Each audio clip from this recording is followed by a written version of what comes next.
사랑하는 여러분, 오늘 우리의 주제는 천부여 의지없어서 손들고 옵니다.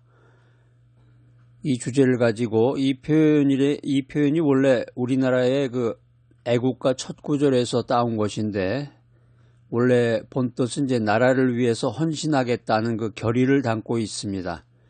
그런데 우리가 이 신앙적인 관점에서 보면 우리의 그 위크니스, 연약함을 인정하고 하나님의 뜻에 온전히 의지하는 고백으로 새롭게 해석할 수 있는 것입니다. 우리가 인생을 살아가면서 우리의 힘과 의지로는 한계를 느낄 때 손을 들고 하나님께 나아가는 것이야말로 진정한 승리의 뉴 스타트 포인트입니다. 신학자 디트리히트 본회퍼는 이런 말을 남겼습니다. 하나님 앞에 무릎을 꿇는 자만이 세상 앞에 설 수 있다. 이 귀한 말씀은 우리의 항복이 패배가 아니라 하나님의 능력을 받는 통로가 됨을 가르쳐주고 있습니다. 오늘 천부여 의지없어서 손들고 옵니다. 이 테마를 통해서 하나님께 손을 들고 나아가는 삶의 시크릿을 함께 나누고자 합니다. 오늘 첫 번째 바이블 메시지는 나의 한계를 인정하는 겸손입니다. 캘리포니아 로스앤젤레스에 사는 38세 제임스 톰슨이 있습니다. 제임스는 소프트웨어 엔지니어로 일하고 있는데 그의 취미는 주말에 자전거를 타고 도시를 탐험하는 것이었습니다. 또 아내와 두 딸과 함께 행복한 삶을 살고 있습니다.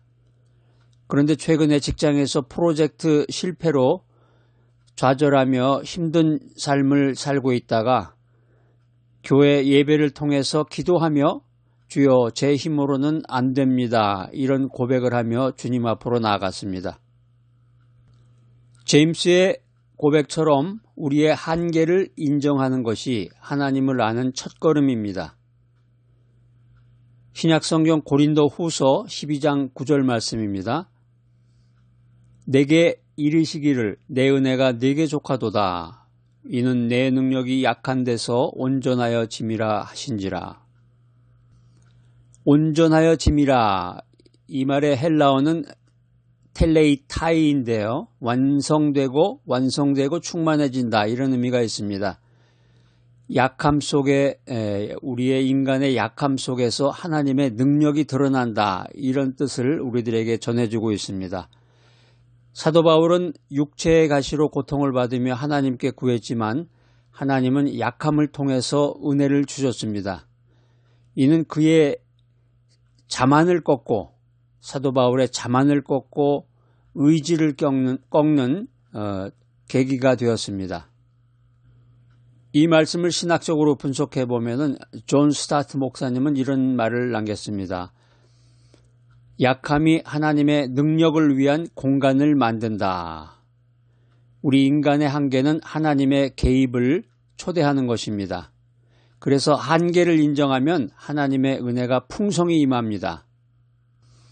우리가 말씀 중심, 하나님 중심으로 인생을 살아가면서 기도할 때 이렇게 기도해야 되겠습니다. 실패나 어려움 앞에서 주여 제 힘으로는 안 됩니다. 천부여 의지 없어서 손들고 옵니다. 매일 자신의 약점을 고백하고 나의 인생을 하나님께 맡겨야 되겠습니다. 오늘 두 번째 바이블 메시지는 손을 들고 하나님께 나아가라. 미국 텍사스 휴스턴에 사는 52세 메리 존스는 초등학교 교사로 일하고 있습니다. 메리는 학교에서 일을 마친 후에 집에 와서 뜨개질로 취미생활을 즐기며 남편과 아들 하나를 두고 있습니다. 그런데 인생 문제가 남편의 건강 문제입니다. 남편의 약한 몸 때문에 남편의 건강 문제로 지쳤던 그녀는 예배 중에 손을 들며 주님께 맡깁니다. 이런 고백을 하면서 마음의 평안을 얻었습니다.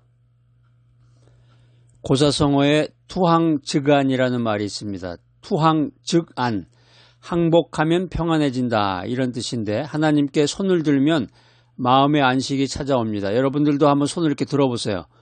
그냥 가만히 앉아있는 거하고 이 손을 들었을 때 느낌이 다르죠? 손을 들고 기도할 때 손을 들고 기도하고, 찬양할 때 손을 들고 찬양을 하고, 말씀을 들을 때도 이렇게 손을 들고 말씀을 들으면 하나님의 평안이 여러분에게 충만히 임할 줄로 믿습니다.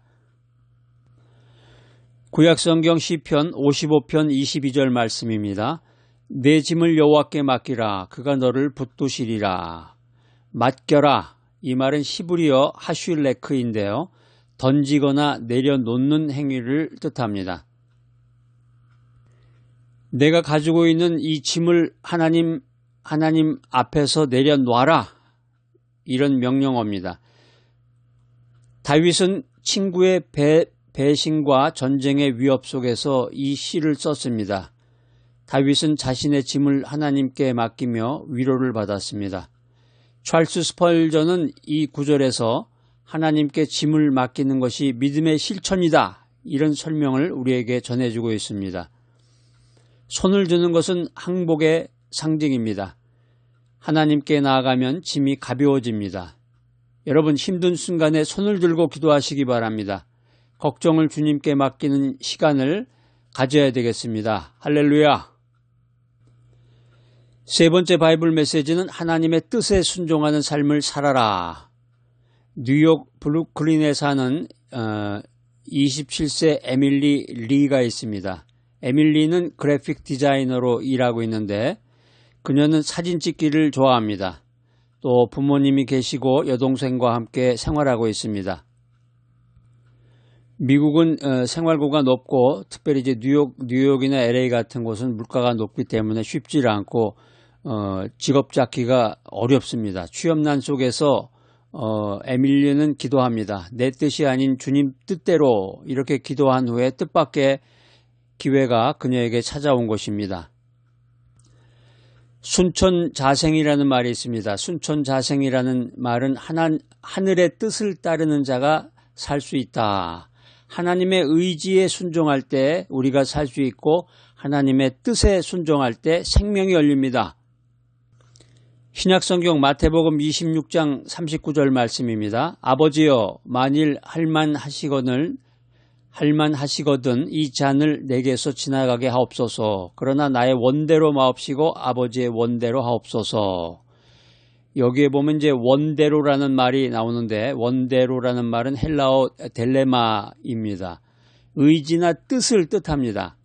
예수님은 자신의 의지를 내려놓고 하나님께 순종하셨다. 이런 메시지를 우리들에게 성경은 전하고 있습니다. 성경에 보면 예수님께서는 겟세마네 동산에서 십자가를 앞두고 기도하셨습니다. 이것은 인간의 연약함과 하나님께 전적으로 의지하는 모범을 우리들에게 보여주는 것입니다. 우리가 성경 주석서를 연구해보고 신학적으로 분석해보면 웨슬리는 이 구절에서 순종이 하나님과의 깊은 연합을 가져온다고 풀이하고 있습니다. 손을 드는 것, 이 손을 드는 것은 순종의 표현입니다. 하나님의 뜻에 순종하면 인생길이 열립니다. 우리가 기도할 때 매일마다 매 순간마다 주님 뜻대로라는 기도를 해야 됩니다. 자신의 계획을 점검하고 하나님의 인도하심에 맞춰야 되겠습니다. 천부여 의지없어서 손들고 옵니다. 이 말은 우리의 한계를 인정하고 인간의 한계를 인정하고 손을 들고 하나님께 나아가며 하나님의 뜻에 순종하는 삶을 말합니다. 우리가 이 말씀의 바이블 메시지 세 가지 원칙을 통해서 우리의 의지가 아닌 하나님의 의지로 살아갈 수 있는 자유를 누릴 수가 있습니다. 천부여 의지없어서 손들고 옵니다. 우리의 손을 드는 순간 하나님의 손이 우리를 붙드실 것을 믿으시기 바랍니다. 할렐루야. 사랑이 많으신 하나님 아버지, 우리의 연약함을 아시고 손을 드는 저희를 받아주시니 감사합니다. 인생의 한계를 인정하게 하시고 주님께 나아가게 하시며 주님 뜻에 순종하는 삶을 살게 하여 주시옵소서. 손을 들고 주님께 순종하며 손을 들고 주님을 찬양하며 살게 하여 주시옵소서. 예수님의 이름으로 기도드립니다. 아멘.